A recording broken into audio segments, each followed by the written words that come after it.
There's been a horrific shooting in Texas in which a 10-year-old girl was the only survivor. On the 30th of May at around 5 p.m, gunshots could be heard in Spring in Texas. It's believed that a shooting occurred at an apartment complex involving 2 adults and a child.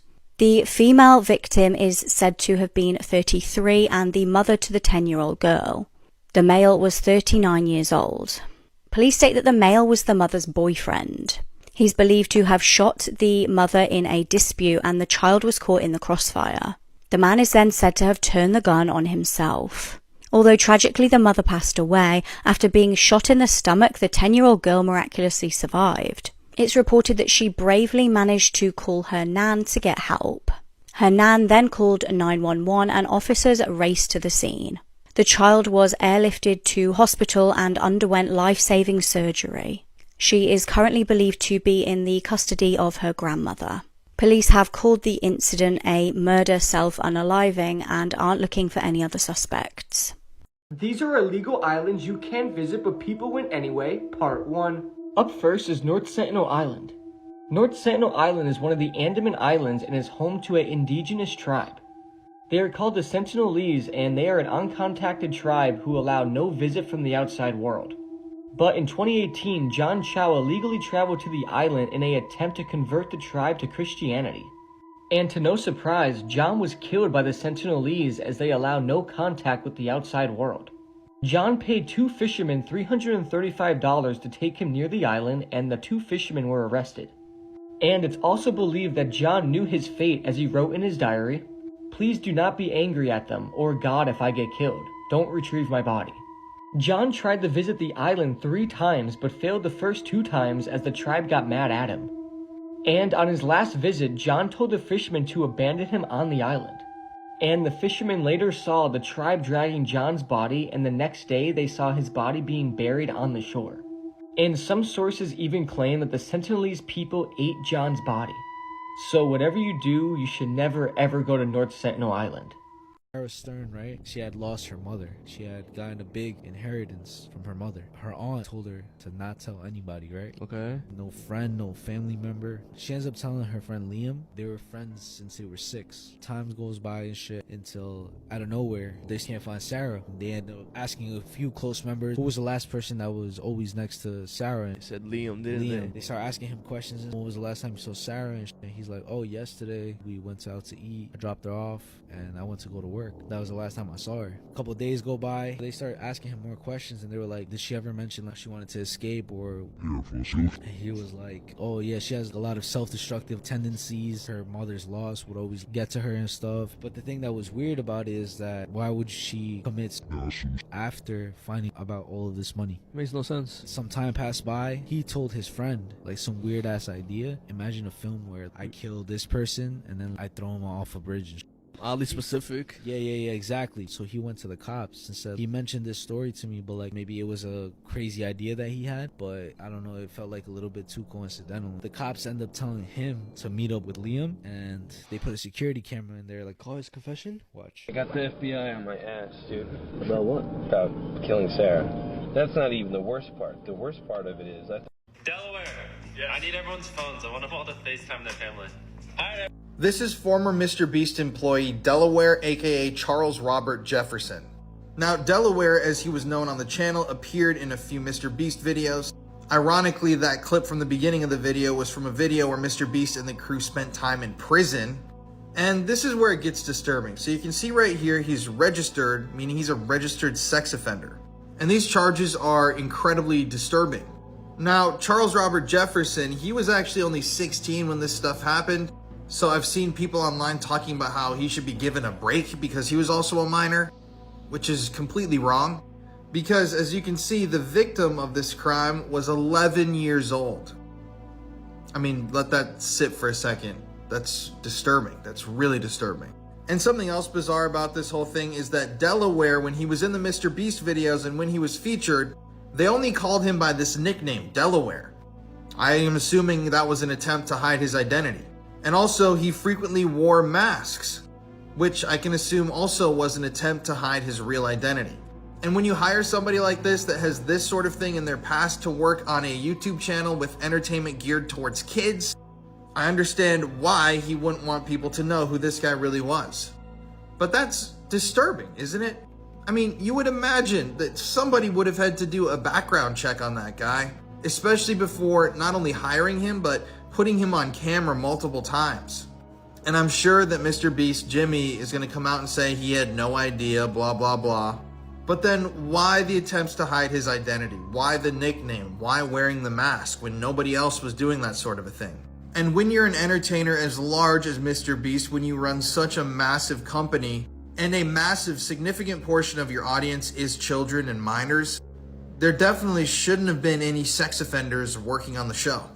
If you want to join me as I expose pedophile rings and talk about these horrific sorts of crimes, listen to my new podcast, The Conspiracy Files, on Spotify or Apple Podcasts, or check out my YouTube channel.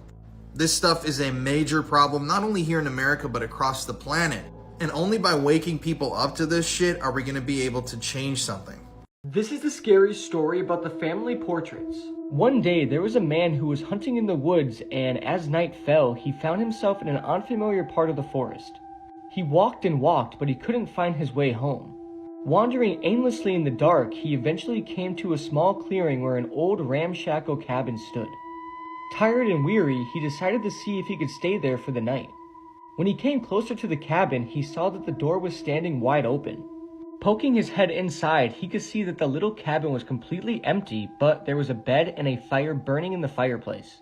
The hunter threw himself on the bed and decided to sleep there for the night. If the owner came back, he would ask his permission in the morning. Lying on the bed half asleep, he looked around and was surprised to see the walls were covered with paintings. They appeared to be family portraits, all framed and painted in incredible detail. They seemed very lifelike, and without exception, each portrait was uglier than the next. The hideous faces in the paintings made him incredibly uneasy. The way they were painted made it seem as if their eyes were staring directly at him. It was incredibly unnerving. He decided that the only way he was going to get any sleep was to ignore the hideous faces staring at him. So he turned on his side facing the wall and pulled the blanket over his head and drifted off to sleep. In the morning, when the hunter woke up to find the cabin completely lit up by sunlight, he looked around and noticed that there was no family portraits on the walls at all. There was only windows.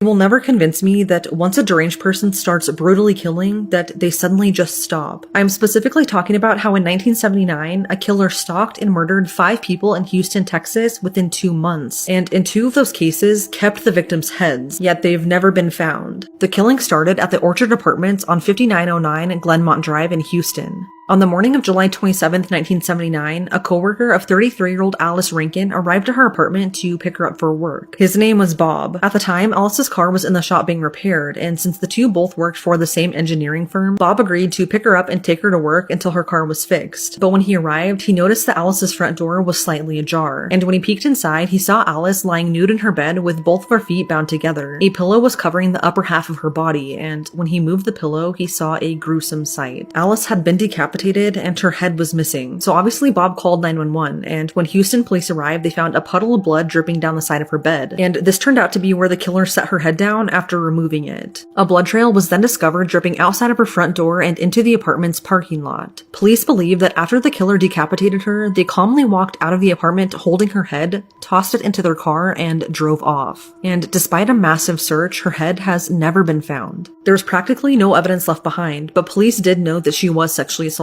This brutal murder was already enough to put people on edge, but then 2 weeks later, and just 2 floors above Alice in that same apartment complex, the body of 27-year-old Mary Calcutta was found in her bathroom. She'd been stabbed dozens of times and was also sexually assaulted just like Alice. According to Houston police, Mary fought back harder than any victim they had ever seen, starting at the front door until she just couldn't fight anymore. The killer stabbed her with such force that the knife went all the way through her and actually bent the blade. Since they were both killed in the same apartment complex, the police started to piece together any connection or link that the two might have, and the only thing they found on top of living in the same complex was that they were both women who lived alone. They also found butcher knives in both of their apartments, which I'm assuming was the murder weapon. Because of this, police believe that it was the same person who murdered both women. After these grisly murders, a lot of people began moving out of the Orchard apartments. But in a shocking twist, on the same day that Mary's body was found, another brutal murder occurred just a few miles away. On August 10th, 1979, an exterminator walked into a Houston townhouse and found the body of 26-year-old Doris Threadgill. Her throat had been slashed so violently and so deeply that her head was nearly severed from her body. Fear spread throughout Houston as police worked to figure out who was doing this. But then, the killer struck again, and another headless victim was found. On the evening of October 3rd, just 2 months later, police were called to a neighborhood near Freed Park in northwest Houston. A resident heard a woman screaming, quote, "Help, don't do this to me." When they looked out their window, they saw a woman being dragged by her hair into a house by a man in a hat, and then they heard a gunshot, followed by silence. This all took place on the front porch of a house just 5 blocks away from Doris's home. When Houston police arrived, they did an incredibly small investigation but found no blood on the front porch. So they told the residents that what they heard were actually just firecrackers and not gunshots. But just the next morning, police came back and they did in fact find blood on the front porch. And shortly after this, they discovered the body of 16-year-old Joanne Huffman. They found her in Watonga Park about 4 miles away, and she had been shot in the mouth. And if you didn't already guess, this turned out to be the woman that was screaming on the front porch just the night before. As this was unfolding, authorities were called to a nearby used car dealership. A sales manager stumbled across a white Dodge covered in blood, and when police opened the trunk, they found the headless body of 18-year-old Robert Spangenberger, who was Joanne's boyfriend. Robert and Joanne were reportedly going to get married, and just the night before had gone out to have some fun. But by the next morning, both of them were dead, and just like Alice, Robert's head has never been found. The community then dubbed this killer as the Houston Decapitator. Unfortunately, no evidence was left behind at either scene, and to this day, all 5 murders remain unsolved. No fingerprints, no DNA evidence, absolutely nothing, which is terrifying to me considering just how brutal each murder was. The only theory that police have is that the Orchard apartment murders of Alice and Mary were committed by the same killer, who they believe has way more victims than just the 2. But Houston homicide detectives aren't sure if the murders of Joanne and Robert were committed by the same killer, and they found no link or connection to the murder of Doris. After these murders, it seems like the killer just stopped, and nothing else was ever connected to these cases. Because of how seemingly random and violent these murders were, it's left many wondering if there was a serial killer terrorizing Houston in 1979, and if they're still out there. In 2008, right? Yeah. There was a case with a Greyhound bus. Tim McLean was going from Edmonton to Winnipeg. This happened in Canada. Okay, I was gonna say, where the fuck is that? All the witnesses say he was in the back of the bus with his hoodie on, headphones on. He wasn't really focusing on anything, wasn't talking to anybody, right? A couple hours later, on a different stop, this guy, Vincent Lee, gets on. At first, he ended up sitting in the front of the bus, away from everybody else, and he ends up going all the way to the back of the bus and sits right next to Tim McLean. He didn't really think too much of it, right? Until out of nowhere, Vincent pulled out a knife and he just started stabbing his chest and his neck. The passengers start freaking out and the bus driver pulls over. They all rush to get off. The bus driver tries to get back on to help Tim. It's already too late. Like, people start calling 911 and stuff. That's when Vincent starts cutting his head off, takes it and start like showing it to everybody. Like, look what the fuck I did. And he starts cutting little pieces off. First he eats his heart, and then he starts eating the rest of his body as well. Wait, in front of the cops, or he's been doing that? He's in front of the cops, bro. He obviously stops and gets arrested. He ends up obviously on trial and shit. March 2009 mark him as mentally insane, and they can't put him in jail. The reason why was because he said Tim was a demon and that God had told him to kill him. That sounds like some schizophrenia. But then over time, he was slowly given more freedom. He was allowed to a different city with supervision. Bro, don't tell me some shit's gonna happen. And in 2017, he was set free. And still to this day, he's free? They gave him the right to legally change his name. So you're telling me if he had moved to the US, somebody could have passed him, bro, and they would have never known. Imagine. This case will put you off ever dating a man again. It was August 2023 in Ohio. Shannon Hyatt and Chance Donahoe had previously dated for around a year and a half. Now, the relationship was far from a happy one, and when the pair eventually split up, Shannon actually felt the need to install security cameras in her home and change the locks. She did everything she could to cut contact. She blocked him on social media, and she even had a mutual friend return his property to him so she didn't have to contact him or see him. And Shannon was right to be concerned. Chance heard rumours that Shannon was moving on and started seeing someone new. Disturbingly, he'd been hanging around outside her house and actually saw a male's car parked outside. He thought if he couldn't have her, nobody could. On the 29th of August, when Shannon was alone in the home, he wouldn't have done this when a male's car was parked outside, Chance broke into her house. He ambushed the innocent woman, attacking and stabbing her. The attack was so violent he inflicted over 30 stab wounds on her. Once he had murdered her, he screwed Shannon's door shut in an apparent attempt to prevent her body from being found. Disturbingly, Chance had also abused Shannon's body after killing her. Now, Chance fled to a petrol station in Liberty Township before eventually handing himself over to police. He admitted the killing and pleaded guilty to aggravated murder. He also pleaded guilty to abuse of a corpse. He was given 31 years in prison with the chance of parole. Hammer coined the phrase, "You can't make this stuff up," might have known the story of real-life boogeyman, Albert Fish. A slight, elderly man with grey hair, no one suspected the kindly single father of being sadistic child murderer and cannibal. This pedophile senator from North Dakota is one of the most disturbed people I've ever researched. This is all coming out right now in the news, so let's talk about it. Ray Holmberg was born in 1944, and he was first elected to the North Dakota Senate as a Republican in 1976. He ended up serving as a senator for decades, and he became one of the longest serving senators in United States history. But behind the scenes, Ray was carrying out the most demonic activities you can imagine. The first allegations against him came out in 2020, when a man named Canton Todd came out and said that Ray had sexually assaulted him in 2010. You can read some of his tweet there. Canton provided evidence of where he was assaulted, and investigators were actually able to show that that apartment was indeed owned by the senator. And they were also able to confirm that the senator was seen with that guy around the same time. But nothing ever came out of this. Then in 2022, a huge scandal erupted. It turns out Ray Holmberg had shared 72 text messages with a child predator inside of prison. So this guy was sentenced for CP production and distribution. And while he was in prison, Ray Holmberg texted him 72 times. Now, obviously, people were asking, what were these texts about? Well, some of the texts that were eventually recovered showed Holmberg asking this convicted predator if he could meet up with his 19 to 20-year-old boyfriend to give him a massage. Holmberg has claimed in the news that these text messages were just about some lawn care, that this pedophile just happened to be redoing his lawn and that's what he was texting him about.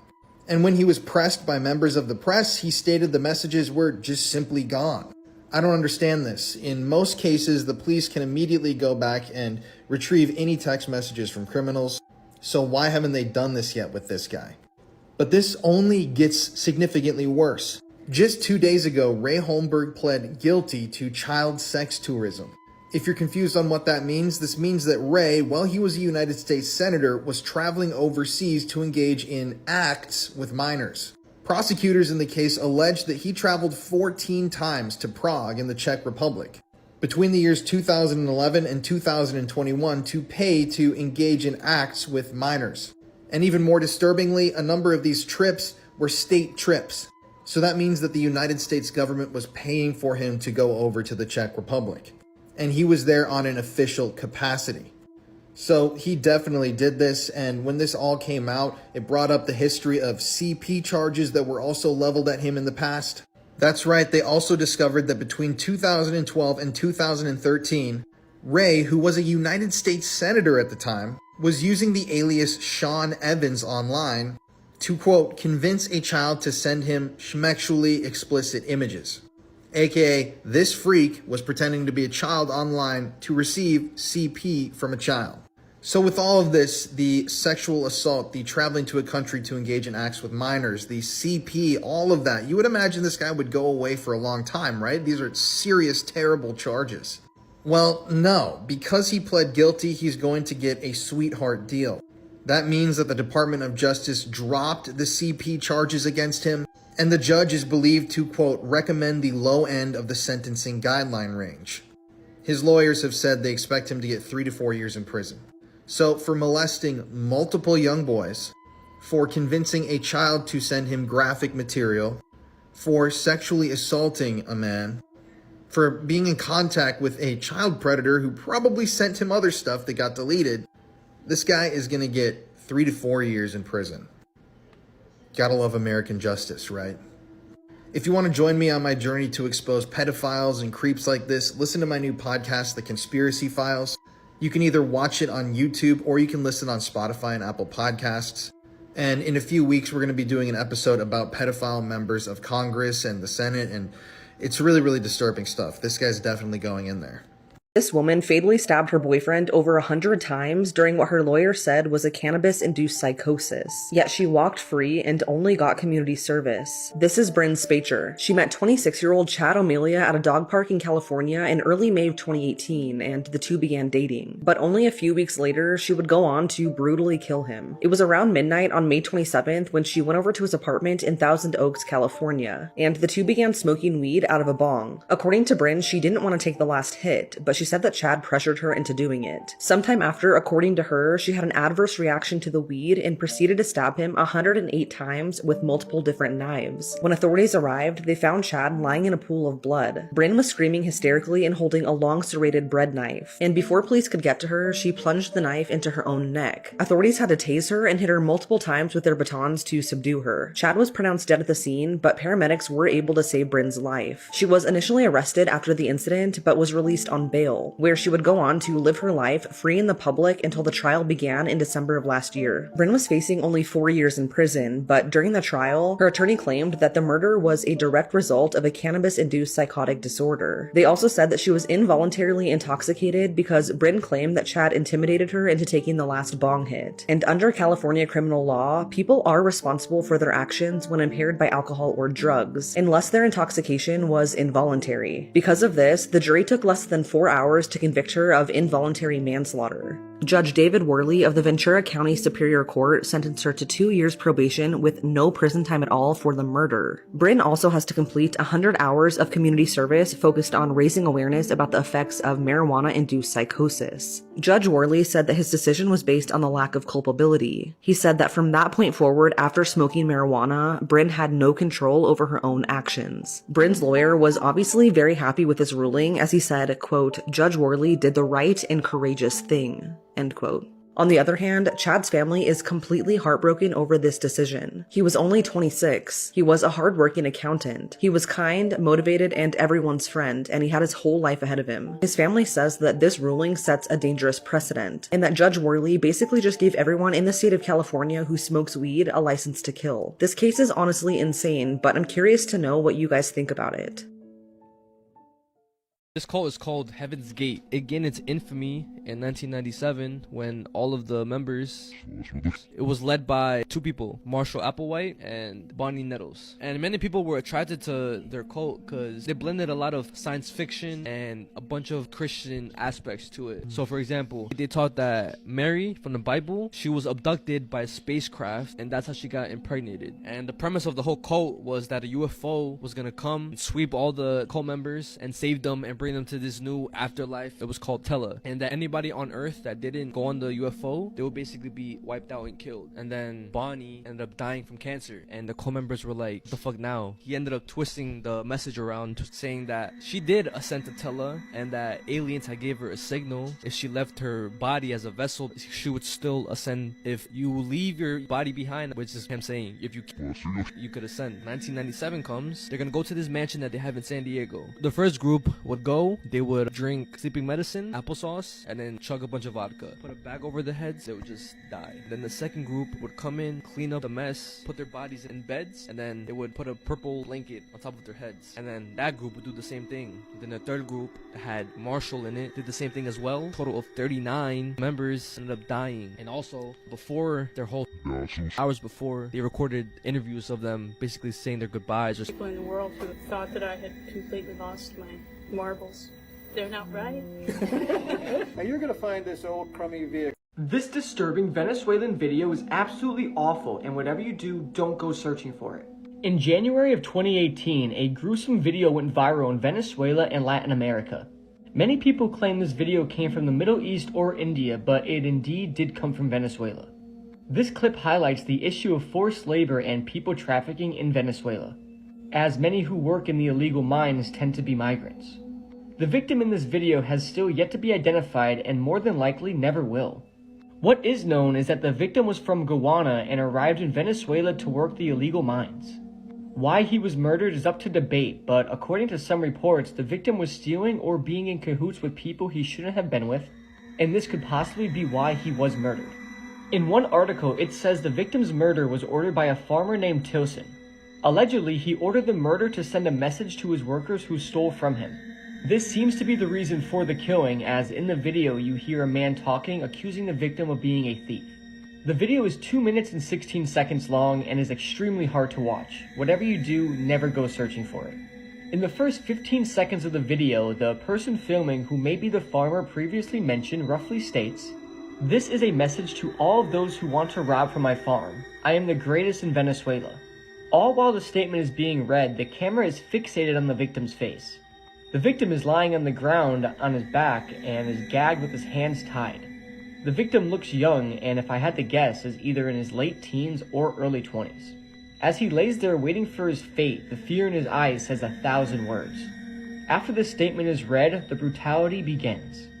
A man then enters shot who has his face covered and is carrying some sort of knife. He bends down next to the victim and begins slicing off his right ear. The victim makes no noise, but he scrunches up his face and closes his eyes as he absorbs the pain. The gang member then moves over to the victim's left ear and slices it off. Once both ears are cut off, the victim lets out painful sighs. The killer then appears to hand the knife over to the person filming, and in a POV type of shot, you see the person filming waving the knife around while accusing him of being a thief, while saying, "This is what would happen to anyone who steals from me." The victim tries to plead his case and his voice cracks and breaks several times. You literally hear the fear in his voice. A man then enters shot who is the same man who cut off the victim's ears, but this time he is carrying a machete. The killer then takes the machete and slams the blade down against the victim's throat, hitting his Adam's apple area. Blood erupts from his neck, shooting up in the air, and you begin to hear the sound of gurgling blood. The victim instinctively sits up and blood pours out like a river. In a matter of seconds, his entire chest is covered red in blood. It looks like you kind of poured a bucket of red paint all over him. The noises you hear at this point are like squeals, and it's honestly horrific. The killer then takes the machete and slams the blade twice onto the back of the victim's neck, and the noises become even more horrific. The killer with the machete then takes the blade and strikes the victim several more times on the back of his neck, and at this point the victim appears to pass out or pass away. The amount of blood in this video is insane, and the quality of the video is actually good, making it even worse to watch. Because as we know, in most of these videos, the quality is pretty bad. The video then concludes as the victim is lying in a pool of his own blood, half decapitated. The fear in the victim's eyes really stick with you, and it's just sad. And what makes the video even worse is the fact that the victim is extremely young, maybe between the ages of 15 and 21. This is just another example of the disturbing world we live in, and this is just awful. Wheelie bin murderer. In Surrey in 2019, one Friday morning, it was bin day. The bin men came along and tried to remove one of the bins from outside one of the houses. However, they noticed how heavy it was and they just simply couldn't remove it. When the landlord comes by 3 weeks later, he actually notices a human foot sticking out of the bin. Melanie Wallner, a 30-year-old South African woman, had been living at the house. She'd met a German man called Peter, and the two started dating and actually got married fairly quickly. However, the marriage was far from perfect, and it was claimed that Peter had many affairs. In 2006, Melanie found out about Peter's latest affair and confronted him about it. After an apparent argument, Melanie popped her sleep mask on and tried to get some rest. Peter then, while Melanie is completely unaware and defenseless, actually hits her around the head with a heavy griddle pan. He then put a plastic bag over her head and hid her body in a sleeping bag. He immediately went online and ordered a large lockable freezer. This is where he would eventually keep Melanie's body. He told neighbours that they had simply split up and she'd left the country. To her friends and family, however, he told them that there had been a terrible accident. He tried to do CPR, but unfortunately she passed away. When Melanie's parents tried to come to the UK, presumably to go to a funeral to say goodbye to their daughter, Peter insisted they didn't come. He even travelled to South Africa to see her parents and took an urn with him and said that he'd had her cremated. It turned out the urn was just filled with ash from his barbecue. Peter actually got away with this for 3 years until he wanted to move out of the property. He decided to place Melanie in a wheelie bin and hoped that the bin men would just take her and put her in landfill. Luckily, because the bin men refused to take the bin, Melanie was discovered. Peter tried to claim to police that he'd done this in self-defense. Obviously, the fact that she was wearing a sleep mask showed she was completely defenseless, and this was not a self-defense attack. Peter was given life in prison. And he did say that he enjoys the Catch Me Outside girl and thinks she's funny, so let's just... So that just shows what... Let's be real. You want to put your dick in her? I mean, it's rather... probably not. Enjoying someone and putting your... What you just heard was Mr. Beast making a sex joke about a minor. And this is incredibly disturbing because Mr. Beast is one of the world's top children's entertainers. I mean, this is literally a photograph of him at the Kids' Choice Awards. And in that clip, you can hear him say, "Oh yeah, I'm sorry, I would never do that, I was just kidding." But either way, that joke is so incredibly off color. I mean, the girl was, I think, 13 at the time that joke was made. And the phrase that came out of his mouth should just never come out of somebody's mouth, especially when you are running a huge YouTube channel. Now, I know that Mr. Beast can't go back in time and take back the things that he said, but in addition, there have been some other disturbing things that have come out recently, like all the drama against Ava Chris Tyson, Mr. Beast's very close friend and former employee, who was recently exposed for messaging minors sexual things on Discord, and also accused of a bunch of other things, including sexual assault. And a lot of people think that Mr. Beast Jimmy himself was covering all this stuff up, trying to protect his brand and his friend. Oh yeah, and let's not forget that Mr. Beast himself was in those same explicit Discord chats talking about, I don't even know how to say that without getting banned. There's also the fact that Mr. Beast hired and worked with a sex offender. These charges, you can access the court documents online, stem from this guy allegedly assaulting an 11-year-old girl. I say allegedly because Jake the Viking, this guy's brother-in-law, has been defending him all day. But I don't understand how a innocent man takes a plea deal on charges like that. And either way, he was a registered sex offender when Mr. Beast hired him. And I think it's incredibly ignorant and insulting to insinuate that you didn't check on this guy's background. I mean, I'm assuming that a very light background check would have revealed that this guy was a sexual predator. And yet, Mr. Beast did nothing. And yeah, this is just, it's really disturbing stuff. And if you think that in that podcast, that was the last time that the group talked about some pedophile stuff, you would be wrong. No, seriously. I mean, as long as there's no penetration, I mean, what's age anyways, right? I'm just...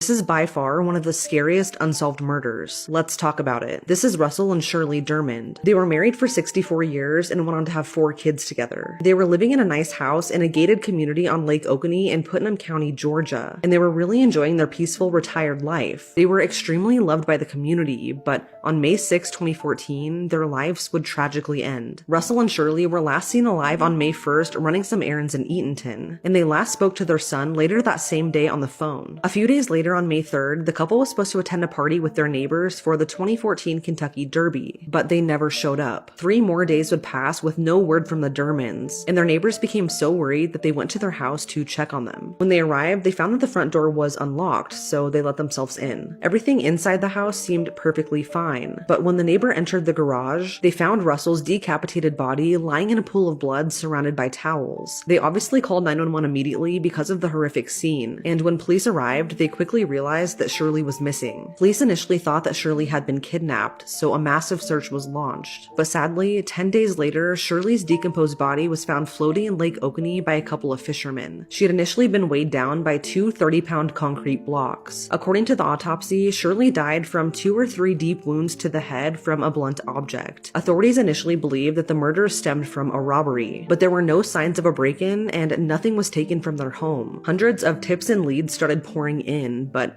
to this day, the case remains unsolved. And the most horrifying part is that Russell's head has never been found. According to reports, gunshot residue was found on his collar, leading authorities to believe that he was decapitated after being shot in the head in order to stop police from finding the bullet. Over the years, people have speculated that the Dermonds' deaths were related to their oldest son, Mark. Mark was killed in Atlanta in 2000 during a drug dispute, but police strongly believe that there is no connection. What makes this case so confusing is that there's still so many unanswered questions. Police still don't know whether or not the killer entered through the front gate of the community or if they had access to the back of the house by boat, but they do believe that multiple people were involved. Police also believe that the towels surrounding Russell's decapitated body were placed there to stop his blood from seeping out underneath the garage door. And as far as the concrete blocks tied to Shirley's body, investigators said that a professional would know that that wouldn't work. So the question remains on who would do this and why. According to police, new DNA evidence and cell phone data was discovered last year that they are hoping will lead to the people responsible. But they don't know if it's enough DNA evidence to be run through CODIS or if it even belongs to the killer. At this point, it could still just belong to Russell and Shirley. Investigators are using new technology to analyze the recent cell phone data found that wasn't existent in 2014, so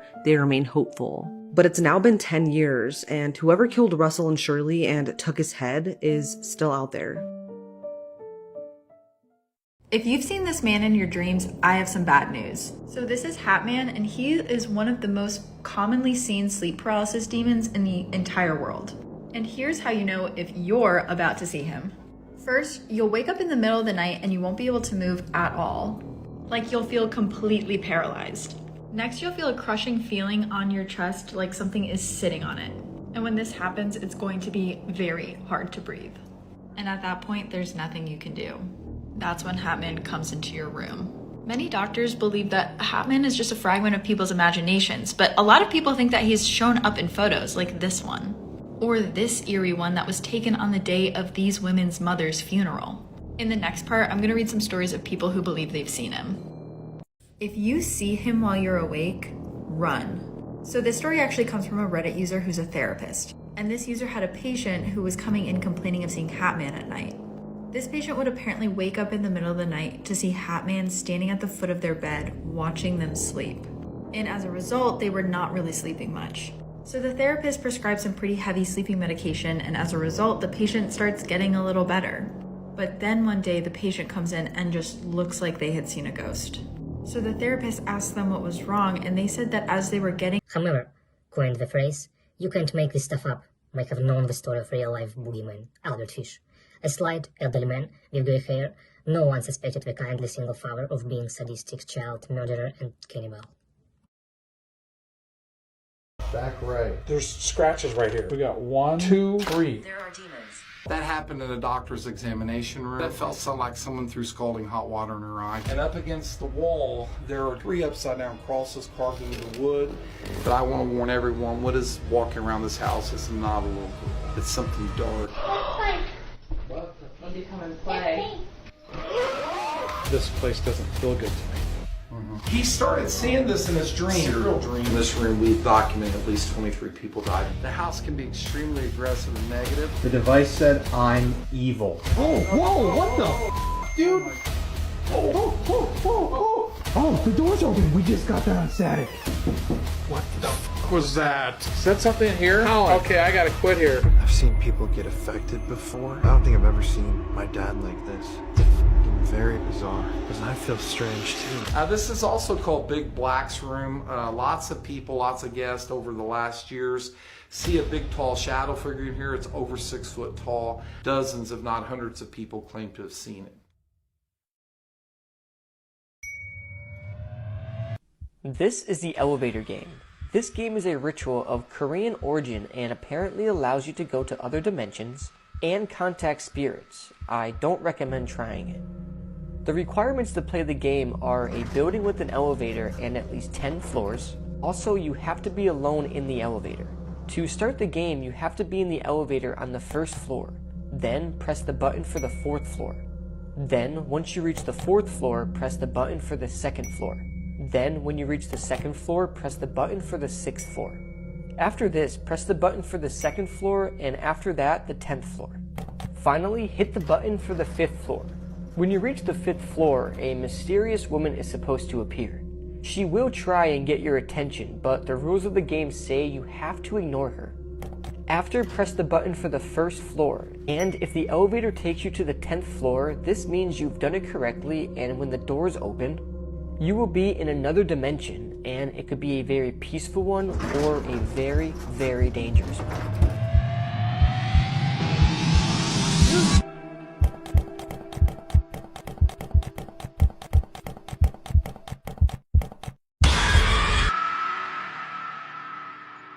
is like a rabbit hole that I went down in, which was insane to me. What goes on in Telegram is literally like some fucked up shit, bro. I was like, why is this shit not talked about more, and why is this app is not like off the internet, bro? The only thing I know about Telegram is that people use that shit to get like leaked nudes or whatever. Leaked nudes, and then there's weed. There's a lot. There's like how you said it, kind of damn near dark web.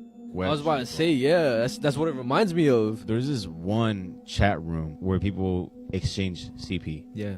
The craziest thing to me is how you get in. First, you have to put all your information in. Address, name, social security, photo identification. And then you have to put a picture of yourself. And then you have to send an explicit photo of anybody, like a family member. Oh my They have to be gosh. enraged. And then you have to send an explicit photo of your junk as blackmail. Because you can't expose them then. Now they got shit on you. Bro. There was this big, like, kingpin. He would find girls, get them inside his band that he would have. And he would video record them doing, like, crazy shit to the girl. And he would say, like, now you're mine. He would call them slaves. What the He would call these girls fuck? slaves. And it's crazy how other countries work, because the guy's like, if you don't listen to me, if you don't do this, and you I'm don't gonna do this, expose you. I'm gonna show your family this. These girls feel like they're trapped because you get almost look like as a slut. Shameful. They're shameful of you. And he had thousands of them, bro. Thousands Of is these girls. crazy, bro. This one thing that like triggered me was, You don't have to say it. just imagine, like, they'll make him grab pencils. This case will absolutely enrage you. A judge sent a 3-year-old back to his biological mum to be murdered. A little boy named Curtis from Ohio had been fostered since he was 7 days old.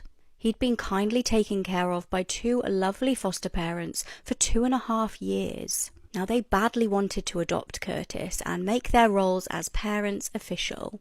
However, they tragically never got the chance. In March 2023, a judge decided that Curtis should be sent back to his biological mum. This decision would prove to be fatal. Just months after he got sent back to Tamika Eggleton on the 14th of June 2023, Curtis was found unresponsive in a pram in a shop.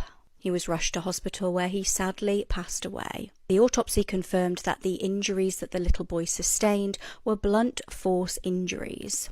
It was determined that they could not have been done accidentally. 31-year-old Tamika was then arrested and detained on the 19th of the month. She has since pleaded guilty to murdering her biological child. Curtis absolutely had the chance to live a long and happy life with the foster parents that so desperately wanted to adopt him. Tamika is due to be sentenced in July and faces life in prison. The scariest movies, and not because of like what they showed on screen, even though it is pretty scary watching it, the Blair Witch Project. So the whole thing was improvised. There was no script. There was a casting call with 2,000 people. 3 random people got picked, and for the rest of the film they used their actual names. For real? Yeah, so the reason why the directors wanted it to be as authentic as possible. It wasn't them acting. The actors were just gonna be put in the woods for 8 days and be by themselves. It was so real to the point that Heather, which was one of the characters, so it was Heather, Mike, and Josh, they thought that they were gonna end up being in a snuff movie. They didn't know any of the scenes that were gonna happen. They were just told a couple instructions, given a cure package every single day. Another thing that added to it was that they were slowly giving less things. Were they being monitored? Yes, people were watching them, bro, but okay, I was just but making they sure. weren't in the scene where the actors hear children laughing in the woods. They didn't know that was gonna happen, so they were actually scared. And they also didn't know that the Blair Witch was just a made-up thing. They went to a town, Okay. and they had told them that it was a real town, but it was actors and stuff. And then the production team shook their tent and they run out of the tent barefoot. They were literally terrified. And what they were supposed to do is that whenever one of the characters said, "What the fuck is that?" they were supposed to turn to a person dressed in white, like cloak. It was gonna be the Blair Witch, but they were too scared that they didn't end up doing what they were supposed to do, and you basically never see the Blair Witch in the movie. Not gonna lie, that's low-key like a good method to a movie, bro. Delaware. Yeah. I need everyone's phones. I want them all to FaceTime their family. Alright. This is former Mr. Beast employee Delaware, aka Charles Robert Jefferson. Now, Delaware, as he was known on the channel, appeared in a few Mr. Beast videos. Ironically, that clip from the beginning of the video was from a video where Mr. Beast and the crew spent time in prison. And this is where it gets disturbing. So you can see right here, he's registered, meaning he's a registered sex offender. And these charges are incredibly disturbing. Now, Charles Robert Jefferson, he was actually only 16 when this stuff happened. So I've seen people online talking about how he should be given a break because he was also a minor, which is completely wrong. Because as you can see, the victim of this crime was 11 years old. I mean, let that sit for a second. That's disturbing. That's really disturbing. And something else bizarre about this whole thing is that Delaware, when he was in the Mr. Beast videos and when he was featured, they only called him by this nickname, Delaware. I am assuming that was an attempt to hide his identity. And also, he frequently wore masks, which I can assume also was an attempt to hide his real identity. And when you hire somebody like this that has this sort of thing in their past to work on a YouTube channel with entertainment geared towards kids, I understand why he wouldn't want people to know who this guy really was. But that's disturbing, isn't it? I mean, you would imagine that somebody would have had to do a background check on that guy, especially before not only hiring him, but putting him on camera multiple times. And I'm sure that Mr. Beast Jimmy is going to come out and say he had no idea, blah, blah, blah. But then why the attempts to hide his identity? Why the nickname? Why wearing the mask when nobody else was doing that sort of a thing? And when you're an entertainer as large as Mr. Beast, when you run such a massive company, and a massive significant portion of your audience is children and minors, there definitely shouldn't have been any sex offenders working on the show. If you want to join me as I expose pedophile rings and talk about these horrific sorts of crimes, listen to my new podcast, The Conspiracy Files, on Spotify or Apple Podcasts, or check out my YouTube channel. This stuff is a major problem, not only here in America, but across the planet. And only by waking people up to this shit are we going to be able to change something. This cartel video I'm about to explain is extremely brutal and I don't recommend looking it up. The video that I'm about to explain went viral on Twitter and Reddit, and also in Mexico. So much so that the government of Guerrero threatened media outlets who were pushing and talking about the clip. And apparently people claim this brutal video I'm about to explain was done by the CJNG cartel, but it hasn't been confirmed yet which cartel was responsible. And as always, before I begin, this is a massive trigger warning. The video is not long at all and only lasts 40 seconds, and it's an aftermath video of truly a horrific dismemberment. As you play the video, you see the victim, who is a man who looks to be in his early 30s. He is shirtless and he has been completely demolished. But somehow he is still alive. Despite the awful and intense pain he's in and the massive loss of blood, he is still completely conscious and aware. The man is sitting on the ground and he is in pieces. The interrogator is talking, but the man has no energy to scream or talk. The man is making groaning sounds, and the look on his face looks like someone who is trying to stay alive. The man's arms have been completely removed at the shoulders, and his legs have technically been hacked off below the knees, and are only hanging on by a few strands of skin. Also, he has a huge machete cut on his back that appears to be inches deep. The man then rolls over to his side and groans and grimaces horribly. The person filming then asks, "Who killed Juanito Castellanos?" But the victim is unable to reply, and as the man rolls over in complete pain and agony, the cameraman says, "This is what's going to happen to all of you, one by one. I'm going to tear them apart." As you continue to play the video, you realize just how much the dirt floor is stained with blood.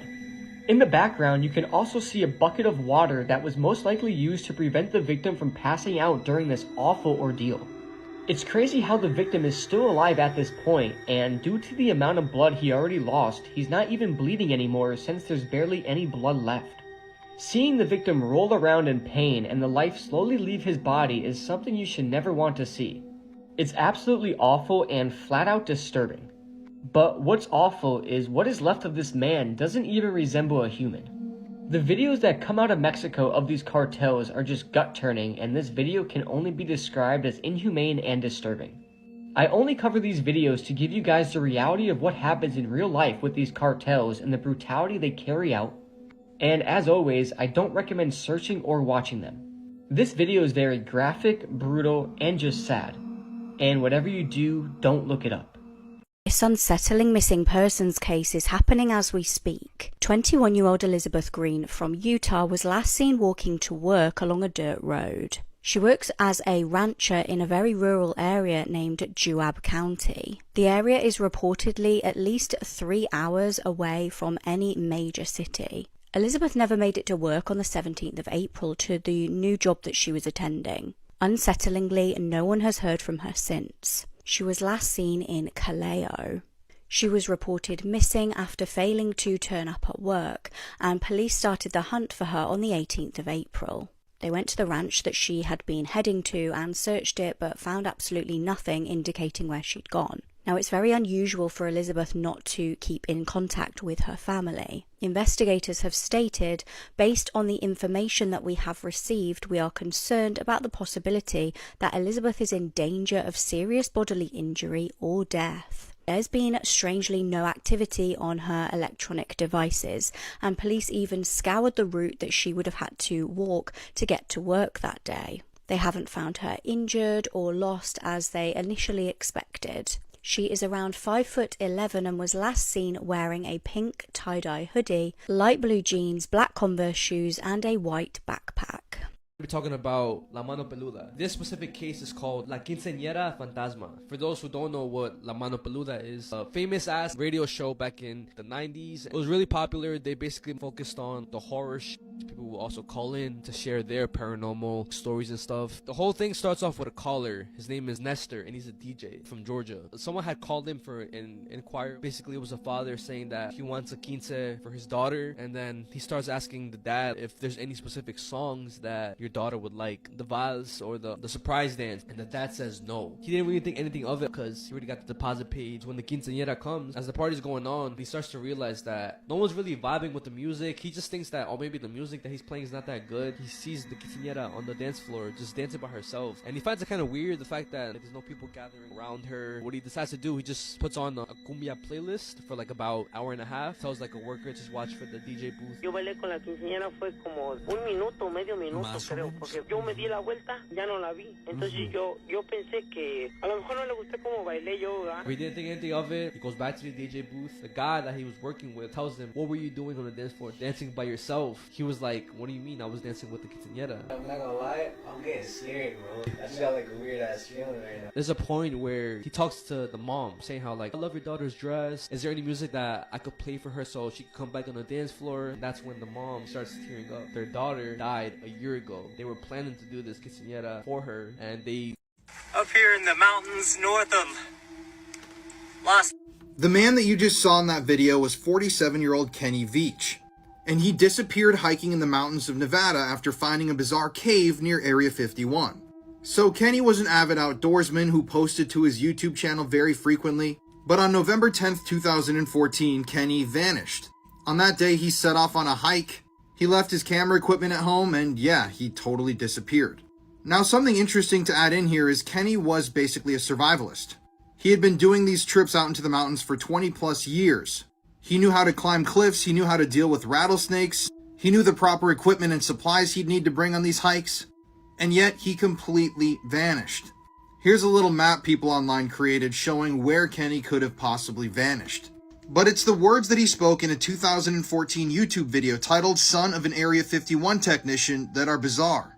I'm going to read you this quote from his video that he posted. That ain't nothing. I'm a long-distance hiker. One time during one of my hikes out by Nellis Air Force Base, I found a hidden cave. The entrance to the cave was shaped like a perfect capital M. I always enter every cave I find, but as I began to enter this particular cave, my whole body began to vibrate. The closer I got to the cave entrance, the worse the vibrating became. Suddenly, I became very scared and hightailed it out of there. That was one of the strangest things that ever happened to me. To this day, nobody knows exactly what happened to Kenny Veach. His body has never been recovered, and he's never made another appearance in society. For example, family members and someone who claimed to be Kenny's ex-girlfriend claimed that at the time that he went missing, he was really depressed. He had started to try sell inventions that never took off, and he had allegedly told someone close to him that if he ever took his own life, no one would ever find him. But still, nobody's ever found Kenny. So what do you guys think? I'm going to play a little clip from one of his other videos at the end of this TikTok, but let me know your comments below. And if you want to hear more true crime stories, listen to the podcast Murder in America that I co-host with my wife, Courtney. It's available on all streaming platforms. Lots of little caves. But they're not the kind of cave I'm looking for. The kind of cave I'm looking for is deep, and it's dark, and it's shaped like it's shaped just like the letter M. case will put you off ever going bowling again. Richard Card was a 40-year-old man from Bowdoin, Maine. He was an ex-Army reserve and had an 18-year-old son with his ex-wife. Now, his ex-wife had actually reported him to police for concerns over his welfare. She said that after he had been given hearing aids, he'd started hallucinating. He'd become very paranoid about what people thought of him. Now, his ex-wife wasn't the only person who'd actually reported him to police. His army unit also expressed concerns about his mental state. This was after he had commented to them that he would shoot up the base. He had a very short temper and started displaying erratic behaviour. Everyone had suspicions that one day he might do something horrific. Now, he actually ended up being admitted to a psychiatric facility and received treatment there for 2 weeks before he was discharged. He was prescribed medication, but unfortunately didn't continue to take it. On the 25th of October 2023, at around 6:56 p.m, Robert entered the just-in-time Lewiston bowling alley. Now, I've positioned myself here intentionally so that the video doesn't get taken down for what is behind my head. A youth event was taking place at the alley, which made the place quite busy. Chillingly on the door of the bowling alley, it states, "Choose your weapon." Robert was armed with a semi-automatic rifle and began to fire at innocent members of the public. Plainclothes police officers did actually happen to be nearby, and people started ringing the police as well. Within 4 minutes of Robert beginning to shoot, officers arrived at the scene. Robert had prowled through the alley, systematically shooting at people, and he killed 7 people there. But he was not done yet. He then made his way 4 miles to a bar and grill. At 7:08 p.m, another call came into the police station to report a second shooting. Inside the restaurant, again, Robert began systematically shooting at innocent members of the public. He killed 7 people inside and 1 person outside of the restaurant. 3 people were also injured during this shooting and were taken to hospital and then subsequently passed away from their injuries. The danger was still not over though. Robert fled and abandoned his Subaru. Locals were alerted to an active shooter and people were advised to stay indoors. Shops and other businesses closed. Every single police officer in the area began to help in the anxious hunt for Robert. It would be 2 days before any news. On the 27th of October, the locals breathed a sigh of relief. Robert had been found dead from a self-inflicted gunshot wound. He was actually found at a recycling centre, which is believed to have been nearby to his previous place of work. The autopsy stated that he died between 8 to 12 hours before he was actually found. 18 innocent lives were taken in the tragedy. They were all between the ages of 14 and 76. The fact that you can murder your own child and only get 25 years is insane to me. I'm talking about this man right here, Christopher Greger, and how he forced his 6-year-old son to run at such high speeds on a treadmill that he died from it. This happened in 2021, but the trial for this case just took place, and it revealed some awful things, like a video taken from the gym at Christopher's apartment complex showing the abuse. In April of 2021, 6-year-old Corey Michelow was staying with his dad Christopher at his home in Stafford Township, New Jersey. At the time, Christopher and Corey's mom Brianna were not together and they didn't live together, but they shared custody of him. Brianna didn't want him to go to Christopher's house because she suspected that he was being severely abused by him. For a quick backstory, Christopher met Brianna when she was only 15 and he was 21, so he already wasn't a good person. Now at the time, she had more than enough evidence to suspect that little Corey was being abused, and she even reported this to authorities more than 100 times over a span of 18 months, but nothing was ever done. Just 5 days before his death, Corey's grandma on his mom's side was giving him a bath and saw that he was covered in bruises, some that were fresh and others that were trying to heal.